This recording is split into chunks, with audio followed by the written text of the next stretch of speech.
Olá, eu sou o Victor Fontana e esse é o seu Destaque ABC2, o lugar da sua confiança para informações sobre fé, ciência e o diálogo entre essas duas coisas. E na edição de hoje você verá Academia ABC2, as inscrições ainda estão abertas para você fazer parte do nosso novo curso sobre Fundamentos da Vida Intelectual. Grande notícia para você hoje. Também veremos lockdown e a preservação das espécies. E também saúde e solidão. As coisas estão extremamente relacionadas, a gente explica isso para você em menores detalhes. Também veremos acelerador de partículas e a pandemia, grande contribuição brasileira para a compreensão do SARS-CoV-2. E na nossa entrevista de hoje trazemos o Dr. Roberto Krenkel, físico envolvido diretamente na produção de modelos e estimativas sobre a propagação do novo coronavírus no Brasil. Fique ligado.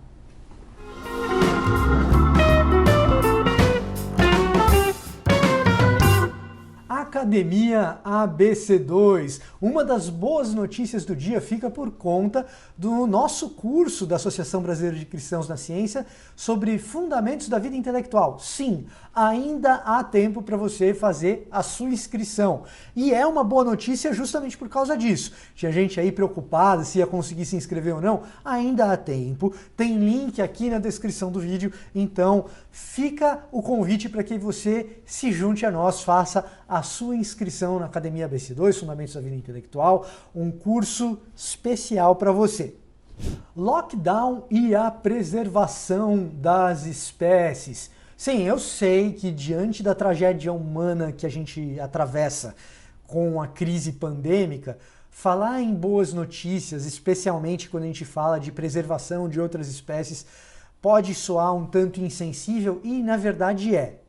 Então, essa notícia não deve ser assim algo como comemorar qualquer coisa que seja relacionada ao novo coronavírus, mas compreender como a chegada dessa pandemia promoveu, pelo menos em curto prazo, a preservação muito salutar de outras espécies. Para isso, a gente lembra que uma boa parte da perda de biodiversidade que nós temos hoje no planeta se deve às estradas. Muitos animais perdem a vida por causa do trânsito humano.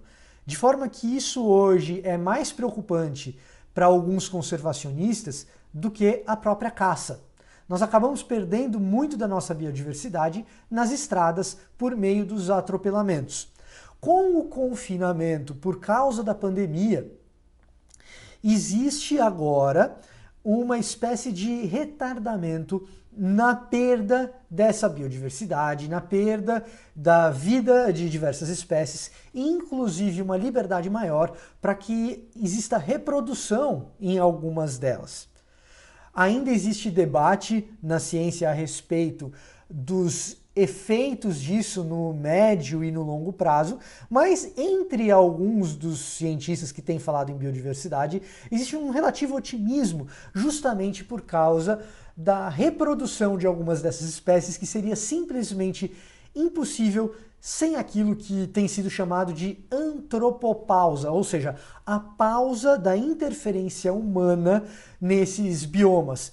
Então, existe pelo menos aí algum tipo de circunstância que atenua o nosso pesar em relação à crise que nós temos enfrentado, em especial em relação às espécies que têm sido preservadas por causa dessa interrupção da atividade humana nas estradas. Talvez seja alentador que algumas das empresas estão mudando o jeito de se fazer economia ao adotarem permanentemente o sistema de home office. Então, o trabalho à distância e o ensino à distância vai reduzir um pouco da circulação humana, que pode, no médio e no longo prazo, contribuir para que espécies sejam preservadas. Solidão e a sua saúde. Obesidade, tabagismo, agora esses dois grandes vilões da saúde humana têm um companheiro na preocupação das pessoas que pensam em saúde pública. Esse companheiro é a solidão.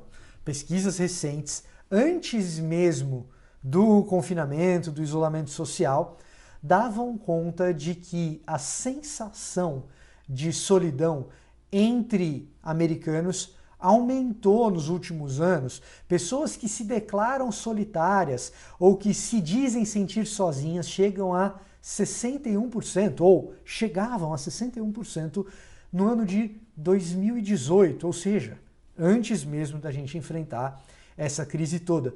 E os impactos disso na saúde humana vêm sido sentidos e especialistas na área vêm alertando para os impactos disso, não apenas na saúde mental, mas também na saúde física e na intersecção entre as duas, como por exemplo, no sofrimento de quem está no final da vida e tem de enfrentar, por exemplo, mal de Alzheimer.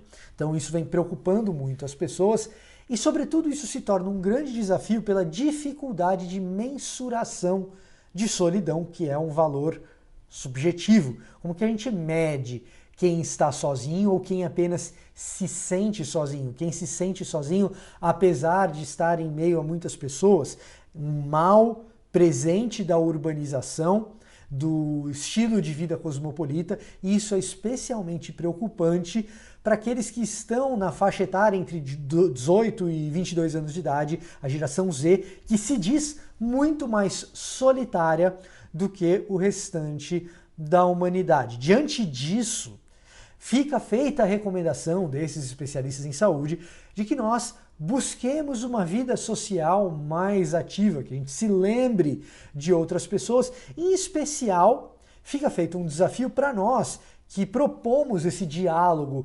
entre ciência e fé, porque as comunidades de fé promovem, ou ao menos deveriam promover, uma maior sensação de pertencimento comunitário. Está aí uma grande contribuição que comunidades de fé que prestam atenção na ciência podem dar ao mundo contemporâneo. Promover espaços em que as pessoas se sintam menos sozinhas. E então a saúde mental, além da saúde espiritual, e a saúde física, além da saúde espiritual, podem ser promovidas por meio de comunidades de fé que estão atentas a essa sensação de solidão crescente entre as pessoas do nosso tempo, em especial as pessoas mais jovens e, em especial, as pessoas em ambiente urbano. Acelerador de partículas e a pandemia. O Brasil está próximo de dar uma grande contribuição para a compreensão do novo coronavírus, o SARS-CoV-2. Isso por meio do Sirius, um acelerador de partículas leves que responde para o Laboratório Nacional de Luz Síncrotron. Ele está lá em Campinas, esse equipamento. E para a gente entender como que ele contribui para a compreensão de um vírus, a gente precisa entender como que a gente enxerga as coisas, porque tudo tem a ver com visualizar melhor as coisas. A gente enxerga qualquer objeto por meio da reflexão de luz naquele objeto. Só que existem objetos que são tão pequenos, tão pequenos, tão pequenos, que a luz natural que a gente tem, a luz do sol, não reflete neles. Então nós precisamos de um tipo diferente de luz para que a gente seja capaz de produzir uma imagem desses objetos, e é o caso de um vírus, que é muito pequenininho.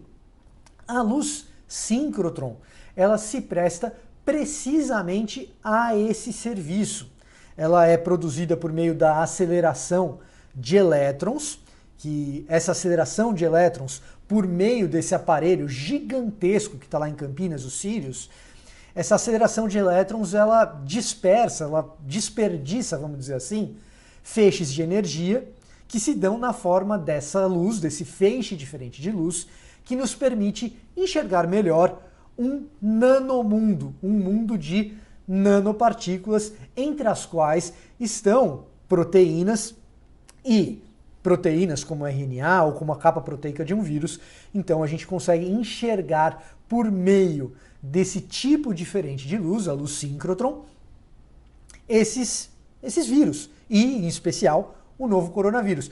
Ao produzir essas imagens do novo coronavírus, nós entendemos melhor como o vírus funciona e então nós podemos produzir medicamentos ou temos dicas melhores de como produzir medicamentos e tratamentos para esse novo coronavírus. Isso se deu, por exemplo, para a produção de tratamentos melhores nos coquetéis contra o vírus HIV, por exemplo, né?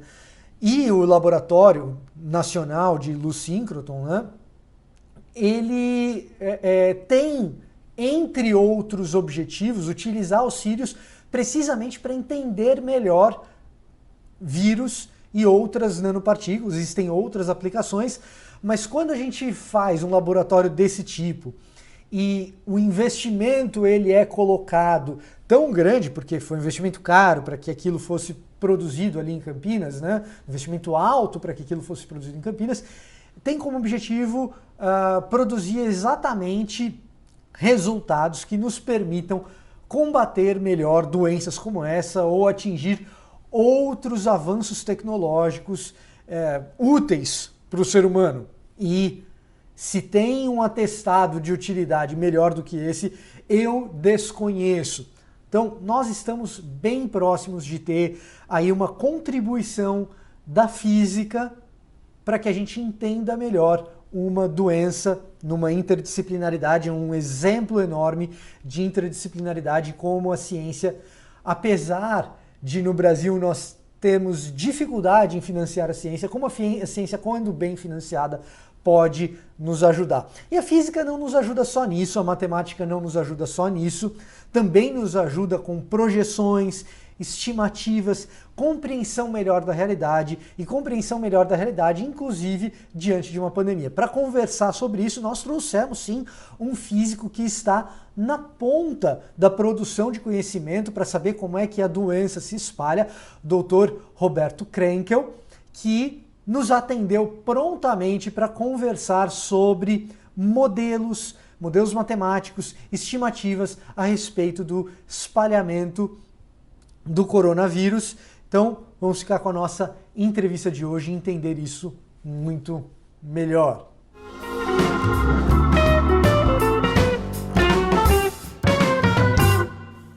Então, para conversarmos sobre modelos matemáticos, estimativas e como a gente reage a essas coisas, em especial nesse momento de pandemia, a gente recebe o professor de Física Teórica, do Instituto de Física Teórica da Unesp e membro do Observatório Covid-19 BR, Roberto Krenkel. Muito obrigado por receber esse convite e atender esse convite nosso, por estar conosco, para poder esclarecer algumas dessas coisas para nós.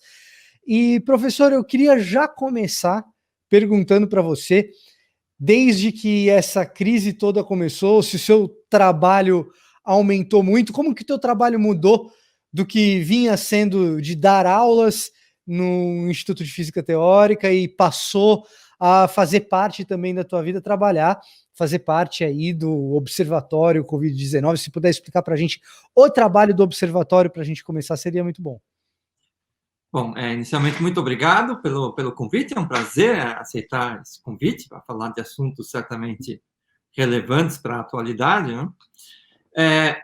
Eu sou professor do Instituto de Física Teórica e eu trabalho já em uma coisa que é chamada usualmente de sistemas complexos, e eu tenho já feito trabalhos em modelagem matemática de epidemias, né? Então, bom, normalmente eu tenho um grupo de trabalho, tenho colegas, enfim, trabalha-se coletivamente dos mais variados problemas. Quando surgiu, então, a epidemia de Covid-19, claro, a primeira coisa foi manter-se em casa e, de certa forma, sou um privilegiado, porque um professor universitário pode continuar fazendo suas pesquisas em casa, eu não faço física experimental, né? Então, isso facilita muito a vida, tanto minha, dos estudantes, enfim, de muita gente. E, então, junto com alguns outros colegas da USP, da Universidade Federal do ABC, enfim, de várias universidades, nós resolvemos tentar dar alguma contribuição para o entendimento da epidemia. Isso foi lá bem no comecinho, quando estava começando os casos, lá, sei lá, vamos chutar 15 de março, né? Então, isso evoluiu, mais gente se mostrou interessada e tudo mais, e isso formou o Observatório Covid-19-BR, que é um nome que a gente deu, né?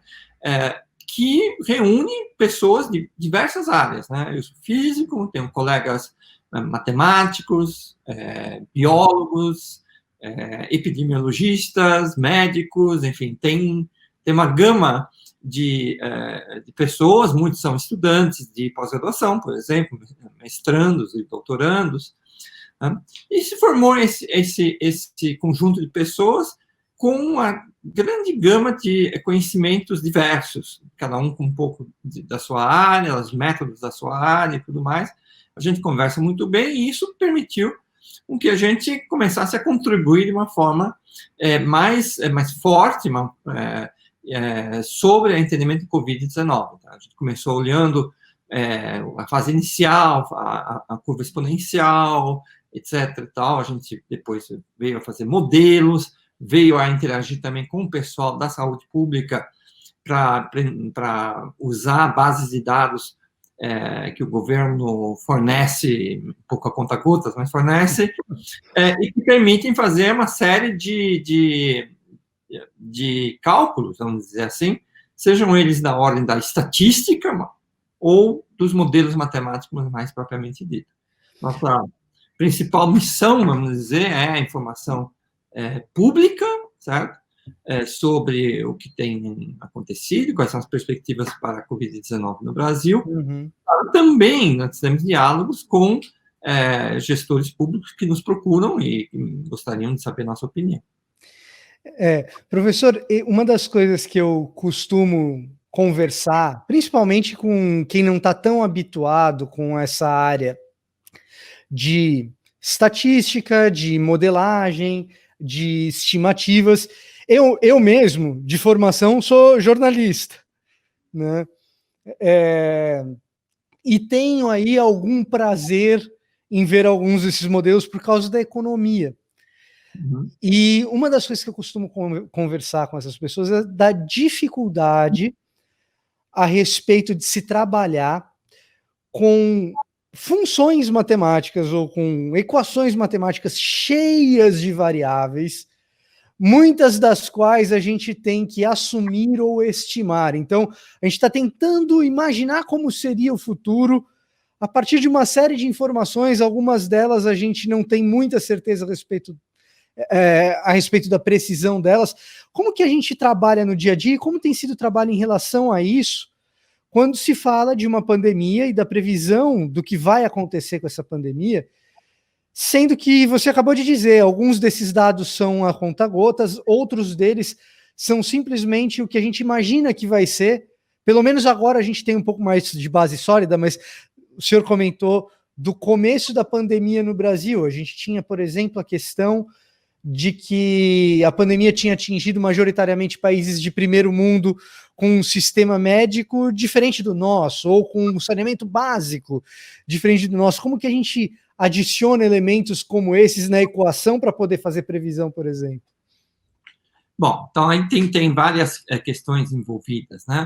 Deixa eu começar explicando o que são modelos matemáticos e por que isso aparece em epidemiologia, certo? No estudo de doenças infecciosas, certo?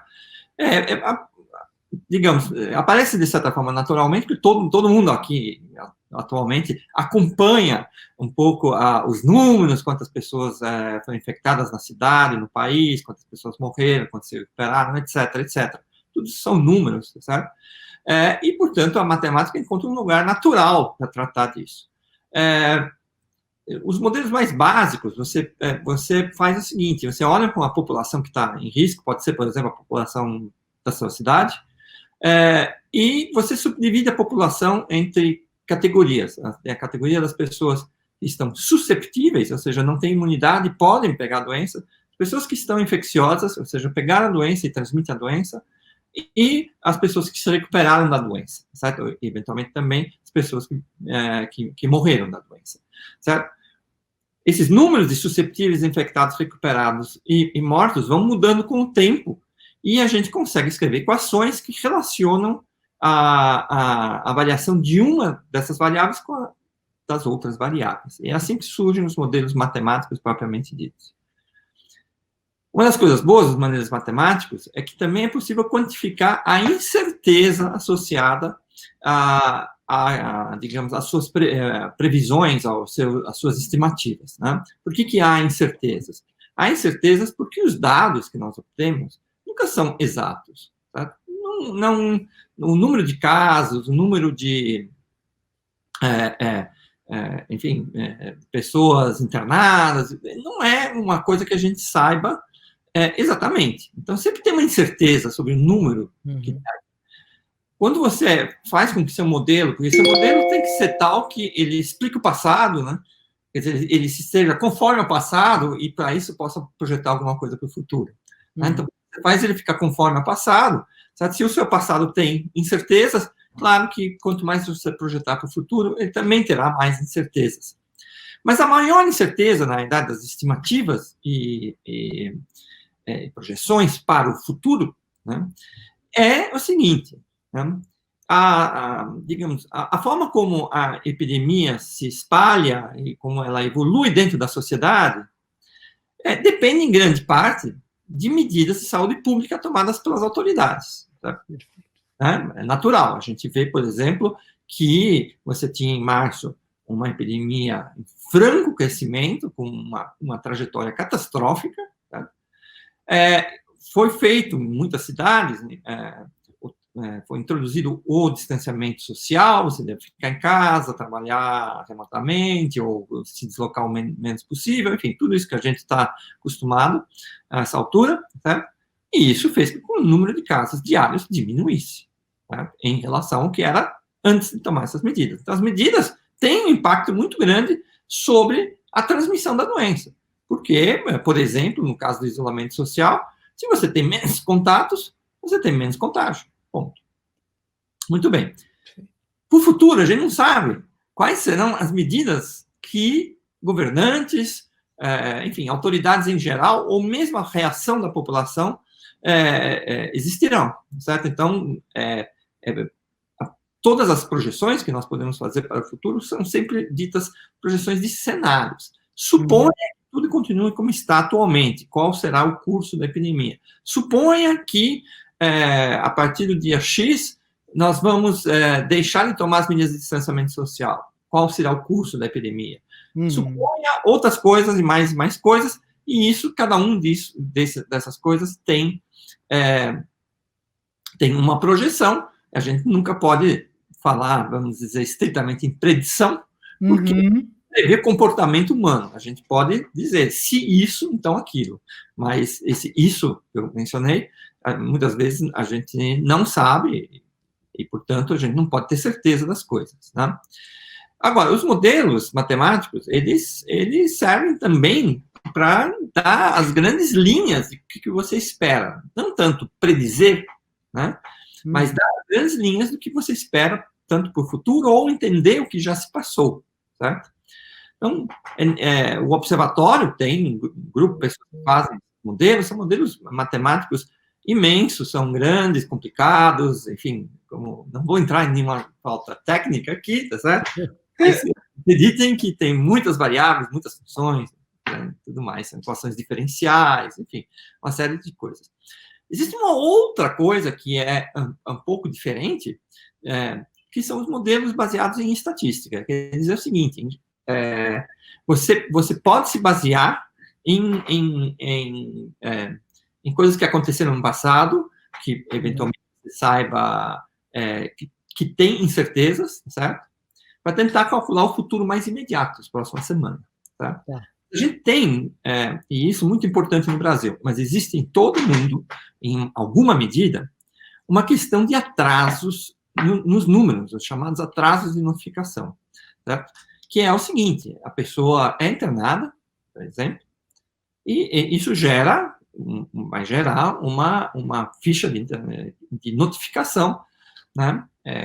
No caso, por exemplo, a gente sempre olha para a síndrome respiratória aguda grave, que tem como subcaso Covid-19 em grande parte, certo?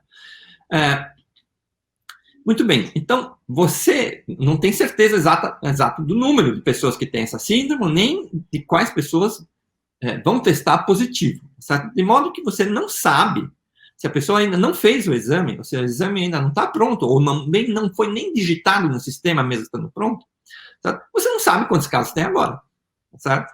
Não dá para saber, certo? Mas, usando métodos estatísticos, certo? E se você tiver os tais microdados que as pessoas falam, são dados muito mais específicos do que simplesmente os dados publicamente pelo governo, seja de qual nível for, né? Tem bases de dados que permitem com que você faça uma estimativa de quantas pessoas você deve ter agora, certo? Então, não é predizer o futuro, você está predizendo o presente, ou às vezes até 2, 3 dias atrás, certo? Ou seja, é uma estimativa do que está acontecendo. É uma estimativa do que está acontecendo, né? Se você olhar as bases de dados que o governo fornece, simplesmente olhar lá as coisas por número de casos por data de notificação, você sempre vai olhar, parece que hoje, ontem, anteontem, quase não teve caso. Aí não é para você já soltar rojão dizendo que está bom. Não, simplesmente não foram notificados, certo?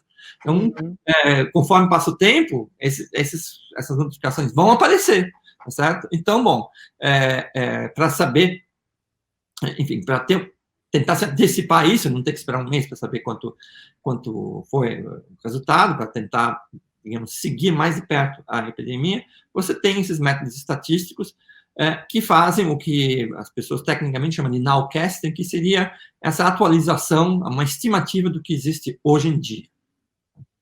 Perfeito. Então, professor, se eu estou entendendo bem, e aí você pode me corrigir se eu estiver errado, quando a gente pega uma análise estatística na mão, uma projeção, uma estimativa a respeito do que vai acontecer no futuro, algumas vezes você mencionou que a gente não está falando propriamente de uma previsão. Não é o que vai acontecer, mas o que provavelmente deve acontecer baseado no que aconteceu no passado. Por isso a gente fala em projeção e não previsão, e isso dado um determinado cenário. Sempre tem, eu sempre tenho que ter em mente que aquele número que eu estou recebendo numa notícia, ou de repente até mesmo da boca da fonte primária, da boca do pesquisador, eu estou recebendo ali um determinado número que deve se confirmar um número X de infectados no próximo mês, ou que o pico da crise, tá? O pico da crise deve acontecer no mês tal. O que eu tenho ali é uma realidade dado um determinado cenário imaginado. Mudou o cenário, mudou a projeção. É basicamente isso que a gente está conversando. É mais ou menos por aí, professor? Exato. Como eu disse, por exemplo, a gente poderia se perguntar, se eu mantiver as regras de isolamento social, certo? Eram mantidas até umas semanas atrás, tá certo? Bom, depende da cidade que você está, que você estiver, mas, enfim, falando, por exemplo, de São Paulo, onde eu moro, o que vai acontecer se a gente mantiver o estado atual das regras de convívio social, abertura do comércio e tudo mais, tá certo? Então, você tem alguma coisa que você espera que aconteça, né? Pelo menos as linhas gerais do que você imagina que possa ser o futuro. Mas, é claro, pode ser que isso nunca aconteça, porque o governo resolveu, por exemplo, fazer uma abertura, ou fazer um lockdown, ou não sei o quê, tá certo? Então, claro, nesses casos, muda-se a realidade externa, a epidemia, a realidade das regras de convívio que geram contágio, certo? Se você muda essa realidade, você muda as projeções e os futuros imaginários que você está trabalhando. Tá? Então, isso bom, e isso assim, é natural, assim que digamos, na ciência, né? Não é uma questão brasileira, etc. e tal, né? O que tem um pouco de desvantagem no caso brasileiro é que o sistema de notificação brasileiro ele tem muito atraso, né? Então, quando você faz essas estimativas de quantos casos você tem agora, quanto você espera que tenha na próxima semana, uma coisa dessas, certo? Quando tem muito atraso, isso gera muita incerteza e, portanto, as predições têm margens de erro muito grandes. Perfeito. Isso advém do sistema de notificação. Outros lugares do mundo, posso dar como exemplo, por exemplo, a Alemanha, ela também faz esse tal do nowcasting, esse cálculo de quantos você espera que realmente exista nesse momento, mas, assim, o atraso deles é 2, 3 dias. Então, aumenta muito a precisão. E isso eu acho que talvez seja, pelo menos do que eu vejo do público em geral, a maior confusão que se faz a respeito desses dados. Porque espera-se que a projeção ou a estimativa, e isso me parece, professor, algo que é um mal antigo nosso, crônico, de imaginar que uma projeção ela é boa quando ela acerta na mosca. E quando, na verdade, acertar na mosca não é o intuito de uma projeção. A projeção tem o intuito de fornecer para você um conjunto de informações em cima dos quais você vai tomar decisões baseadas numa probabilidade futura, mais ou menos por aí. Né? Exato, é mais ou menos isso mesmo, tá certo? Ninguém deve cravar números sobre o futuro, porque, veja, a epidemia, ela está aqui, solta na sociedade. Mesmo em uma cidade, por exemplo, como a cidade de São Paulo, você tem lugares com condições muito diferentes de isolamento, de circulação do vírus, tá certo? Tem coisas muito complexas. Tem a questão dos ônibus, tem a questão de quem é que está indo trabalhar, qual que é o fluxo de pessoas na cidade e tudo mais. Então, você tem aí uma série de coisas que é difícil você colocar no modelo, quantificar isso, porque você não tem acesso à realidade total da cidade. Você não sabe quem está onde em qualquer momento, certo? Você não sabe. Tá? Então, bom, isso gera incertezas naturais nas coisas, além de você ter essas regras de distanciamento, lockdown, abertura, que estão acontecendo e que também modificam o que vem pelo futuro.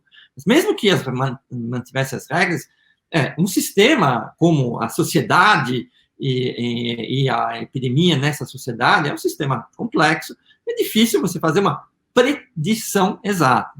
Tá? Mas, por exemplo, você pode ter vários cenários, né, e ver que algumas coisas nesses cenários são comuns, tá certo? Sei lá, se você abrir tudo, qualquer cenário que você faça, qualquer hipótese que você faça, vai te dar provavelmente uma subida do número de casos, tá certo? Quanto exatamente pode ser objeto ainda de disputa e de discussão, mas tem grandes, padrões que você espera ver, que você vê nos modelos, que você vê também na sociedade, na realidade, né? Mas é isso, quer dizer, os gestores públicos, sabe? E aí a gente está falando de quem? Está falando de prefeitos, muitas vezes secretário de saúde, governador, secretário estadual de saúde, Ministério da Saúde, em certa parte, apesar de ter aparentemente desistiu da epidemia, mas enfim. Basicamente, essas pessoas devem tomar decisões. Essas decisões têm uma parte técnica que são ou os técnicos do governo, ou pessoas como cientistas das universidades, nosso observatório, outras pessoas, enfim. Tem aí um monte de gente que entende de epidemia e de saúde pública. Né? Essas pessoas podem informar o governo. Né? No entanto, assim, o governo, a decisão é sempre uma decisão política, certo? Pode basear em ciência, mas não é a única coisa que, por exemplo, um prefeito está sujeito a ter pressão, tá certo? Então, tem fatores econômicos, tem fatores sociais, tem fatores puramente políticos de quem apoia o quê. Então, as decisões são tomadas em vista da política, é natural, porque, afinal, é isso que a política deve ser, tomar decisões pelo bem público, espera-se, certo? Que estejam bem informadas pela ciência, né? A gente não deve achar que a ciência disse tal coisa, o cara vai lá e só assinar embaixo. Isso não é. tá certo? Não é assim. Primeiro, por causa de todas essas incertezas e tudo mais. Uhum. Outro problema atualmente também. Um problema que é lamentável, tá certo? É que, assim, como a epidemia de Covid-19 está sempre nas manchetes, nas luzes, enfim, na TV, no jornal, internet, tá? Então tem muita procura, de jornalistas ou, enfim, de governos, tá? Para que se comente, ou que se estude, ou que se fale alguma coisa a respeito da epidemia do ponto de vista científico e tudo mais, certo? Muitas vezes, os gestores públicos não sabem quem procurar, e acabam procurando pessoas que são cientistas, porque têm um diploma de cientista, vamos dizer, um diploma de, sei lá, médico, saúde coletiva, ou epidemiologia, ou mesmo matemático, físico, biólogo, certo? São, eventualmente, professores em uma universidade, certo? Mas, muitas vezes, as pessoas não estão bem informadas, certo? Eles não trabalham realmente com aquilo, não sabem muito bem o que estão falando, tá certo? E se encantam por aparecer em manchetes e tudo mais, e acabam dando declarações um pouco bombásticas, tá certo? Que muitas vezes são reproduzidas por veículos de comunicação, sendo que, bom, assim, na verdade, o sujeito não podia saber aquilo, tá certo? Porque a gente sabe que tem certeza em tudo, certo? É uma coisa muito complexa que, naturalmente, você não pode ficar cravando números, não dá para falar a data tal vai acabar a epidemia. E tem gente que vira e mexe fala isso, certo? Então deve se desconfiar um pouco de quem é tão assertivo, tão explícito com datas e números. Todos esses datas e números contêm incertezas e dependem de cenários, enfim, depende de uma série de coisas. A ciência não é assim, ela talvez, infelizmente, para quem não está muito acostumado a lidar com os fatos científicos, tá?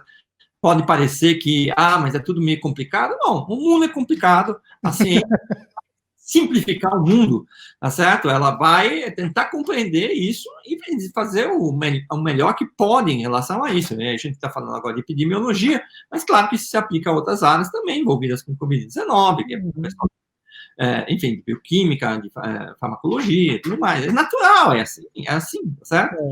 Tenta-se fazer algumas coisas, algumas dão certo, algumas dão errado. Então, não existe essa coisa da verdade final. Isso é um engano e é uma incompreensão do qual é o papel da ciência. Professor, eu convivo com isso todo ano. Eu moro numa região atingida por furacão, né? E aí o pessoal fica muito frustrado, porque quando se tem um furacão nomeado e que existe a probabilidade dele atingir a sua região, e aí você tem que tomar uma decisão se você vai ficar em casa, se você vai sair de casa, se você vai proteger a sua janela, se você não vai, etc. O pessoal fica muito frustrado porque fica acompanhando a trajetória do furacão e a cada 12 horas as projeções de trajetória têm pequenas alterações, às vezes alterações grandes, a estimativa de qual vai ser a categoria de furacão que vai atingir a região que você está também muda às vezes que dia que o furacão vai chegar ou em que horário que ele vai chegar, e vai mudando o tempo todo, e as pessoas ficam muito frustradas. Eu pergunto para elas, você preferia que o furacão chegasse de surpresa para você e você nem fizesse ideia, como era 200 anos atrás, que a gente não tinha satélite, que a gente não tinha as projeções, que a gente nem tinha ideia que o furacão ia chegar e levasse tudo que você tem? Então, acho que muitas vezes, professor, a gente falar, olha, estamos reduzindo as suas incertezas. A gente não está dando certezas absolutas para você, mas sabe a surpresa? Sabe todas as incertezas? Sabe quando você não sabia de absolutamente nada? Agora você sabe de várias coisas que te permitem tomar decisões mais racionais. Não é melhor? Não, então, claro, a ciência funciona desse jeito mesmo. A comparação com a meteorologia é muito boa, por exemplo, certo? A gente consegue prever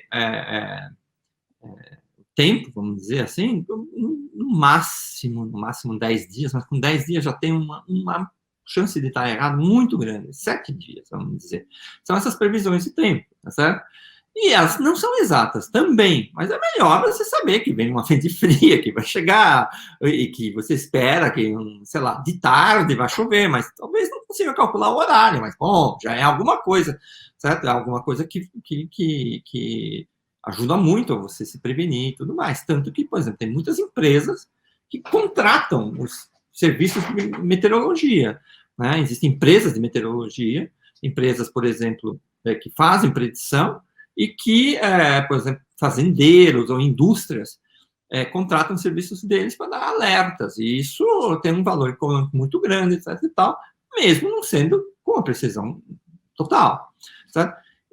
Nas coisas que acontecem na sociedade, né, as coisas são mais complicadas ainda, né? A gente está falando de epidemiologia, mas poderíamos falar também de outros domínios societais. E no caso, por exemplo, da epidemiologia, certo? As variáveis e as incertezas são muito grandes, certo? Mas o que se tira a partir dos métodos científicos, e eles sempre podem ser melhorados, né? Isso tudo é uma coisa em andamento, em pesquisa e tudo mais. Mas o que se tira disso, mesmo que não tenha a precisão, como eu estava anteriormente explicando, de que você pode cravar um número para o futuro, tá? Mesmo que não tenha, tá? Muitas e muitas informações importantes que servem para gestores públicos tomarem decisões baseadas no melhor que a ciência pode dar. Perfeito. Professor, para a gente terminar, quem quer conhecer o trabalho do Observatório Covid-19 BR, para quem quer ter informações e estar atualizado em relação a isso, como que essa pessoa deve proceder, onde ela encontra o que vocês têm feito, como que ela acha vocês? Bom, o mais fácil é você entrar e botar um Google aí, escrever Observatório Covid-19 BR, tá certo? Você vai chegar no nosso site, certo? O endereço do site, ele é um pouquinho, sei lá, tem um monte de coisa, é covid19br.github.io, certo? Mas é fácil, você também, é mais fácil escrever no Google, certo? Observatório Covid-19 BR, você vai chegar na nossa página, aonde nós temos, basicamente, os resultados do nosso trabalho, a grande maioria dos resultados, por municípios, por estados, as previsões, o cálculo do número de reprodução, discussões, artigos que foram escritos, e comentários, manifestações. Então, está nesse site, é um site, se não é completo, é próximo do completo, então todo mundo está, digamos, convidado a gastar um certo tempo olhando, tem muitas abas no site, tem muita coisa, sabe?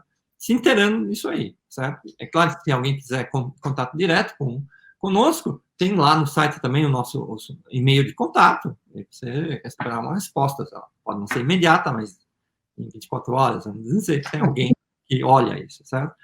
Então, essa é a nossa principal forma de comunicação, e a gente está aberto enfim, a interações e sugestões de qualquer pessoa. Tá certo. Professor, muito obrigado mais uma vez por estar conosco, por esclarecer aí algumas coisas a respeito de modelos matemáticos que eu acho que, pelo menos agora, a gente tem uma relação mais saudável com eles, né? E a você que nos acompanhou nessa entrevista, fique ligado porque semana que vem temos mais Destaque ABC2, nós vamos ficando por aqui, até a próxima. Professor, muito obrigado. Eu que agradeço a oportunidade. Até logo. Até logo.